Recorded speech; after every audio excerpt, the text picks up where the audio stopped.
আসসালামু আলাইকুম প্রিয় নবম দশম সেই সাথে এসএসসি পরীক্ষার্থীবৃন্দ। আজকের এই ভিডিওতে এখানে স্ক্রিনে যে প্রশ্নগুলো দেখতে পাচ্ছ এই সবগুলো প্রশ্নের উত্তর কিভাবে তোমরা এই MS100 ক্যালকুলেটরের সাহায্যে সমাধান করতে পারো তাই দেখানোর চেষ্টা করব। তো প্রথমত আমি তোমাদেরকে বলবো, যদি তোমরা আমার এই চ্যানেলে নতুন হয়ে থাকো তাহলে অবশ্যই চ্যানেলটি সাবস্ক্রাইব করে নেবে শিক্ষা বিষয়ক যে কোনো সংবাদ, সেই সাথে নবম দশম শ্রেণী এসএসসি পরীক্ষার্থীদের বিভিন্ন গণিত বা অন্যান্য বিষয়ের এক্সক্লুসিভ ভিডিও পেতে। প্রথম যে প্রশ্নটি রয়েছে যে log 2√5 বৃত্তি 400 ইকুয়াল টু এক্স হলে এক্সের মান কত। তা আমরা এই টাইপের যে অঙ্কগুলো আমরা দেখি, এই অঙ্কগুলো আমরা সাধারণত দেখি যে এক্সের এই ভ্যালুটি পাওয়ার জন্য আমরা দেখব যে এক্সের ভ্যালুটি এখানে ডান পাশে যেহেতু এক্স রয়েছে, আমরা বৃত্তিকে পাওয়ারকে বৃত্তি যদি বানাই তাহলে আমরা দেখব যে এখানে লক্ষ্য করো যে এক্স এখানে বৃত্তি রয়েছে, এখানে এক্স হয়ে যাবে পাওয়ার আর পাওয়ার হয়ে যাবে বৃত্তি। যেমন এখানে 400x অথবা আমরা 2√5 এখানে 400-এর উপর 2√5-এর উপর কত পাওয়ার দিলে 400 হয় সেটি দেখলেও হবে। যেমন আমরা ক্যালকুলেটরটি অন করে যদি আমরা লক্ষ্য করি তাহলে দেখব যে 2√5 দেখো পাওয়ার কত দিলে আমাদের এই 400-এর সমান হয়। দেখো আমরা পাওয়ার যদি 4 দেই, এখানে 400 কিন্তু হয়ে গেছে।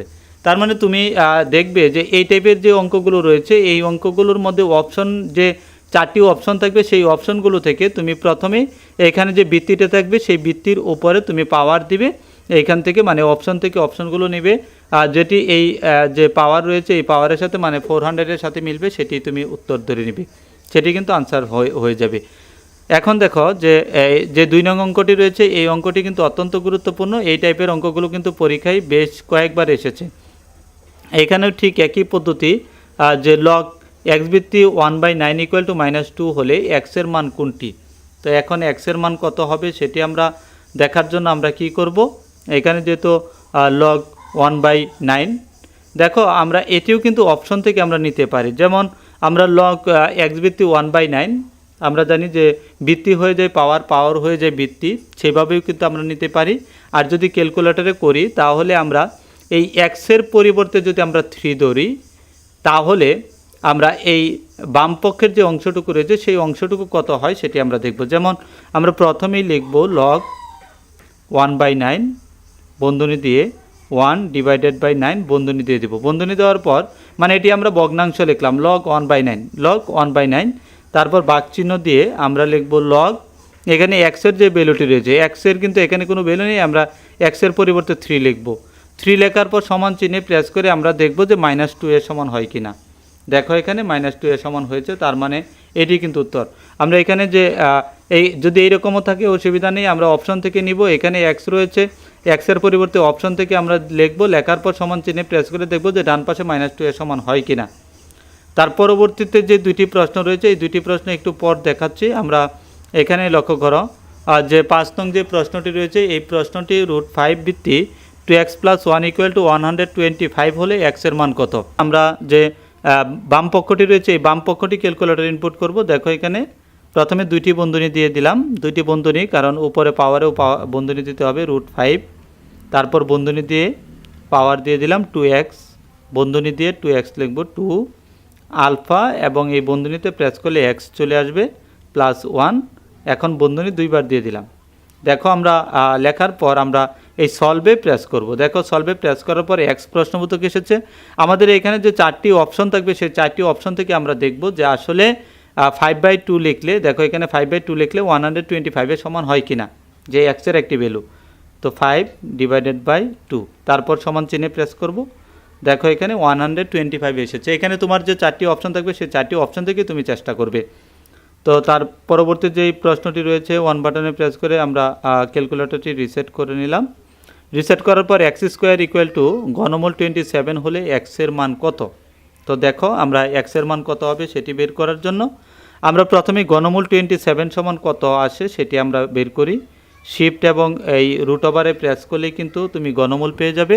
ঘনমূল 27 লিখলাম আমরা। দেখো ঘনমূল 27 লিখে সমান চিহ্নে প্রেস করলাম। এখানে দেখো ঘনমূল 27 = হলো 3।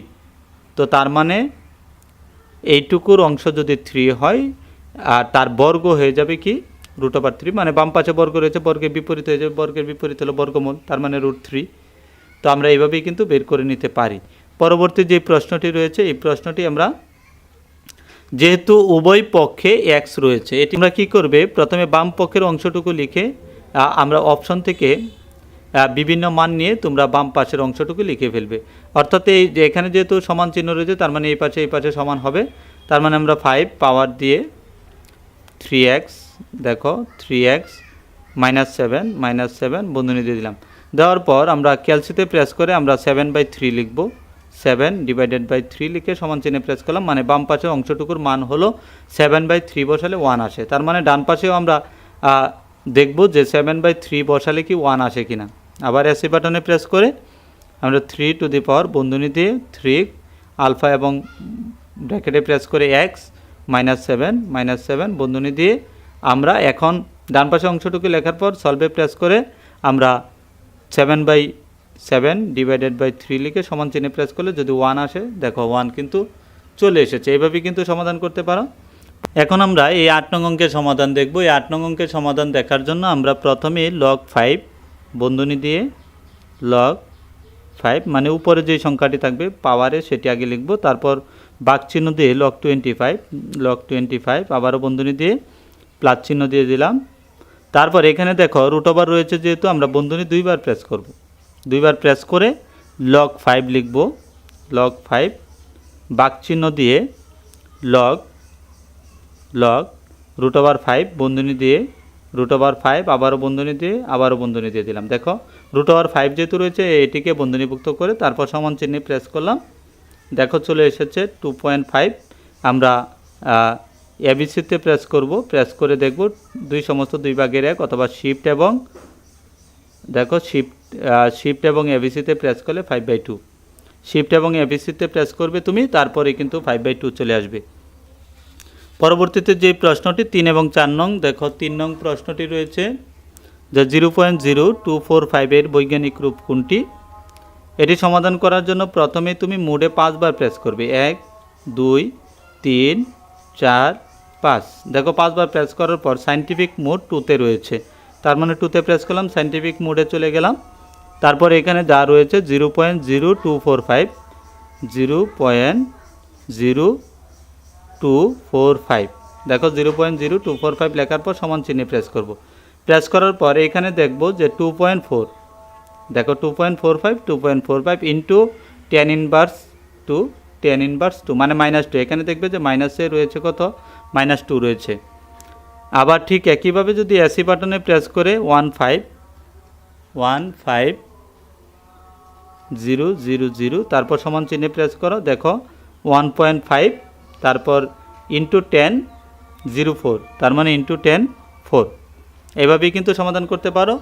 তো এই ছিল এই ভিডিওটি শুরু থেকে শেষ পর্যন্ত দেখার জন্য অসংখ্য ধন্যবাদ। সকলের সুস্বাস্থ্য কামনা করে এখানেই শেষ করছি।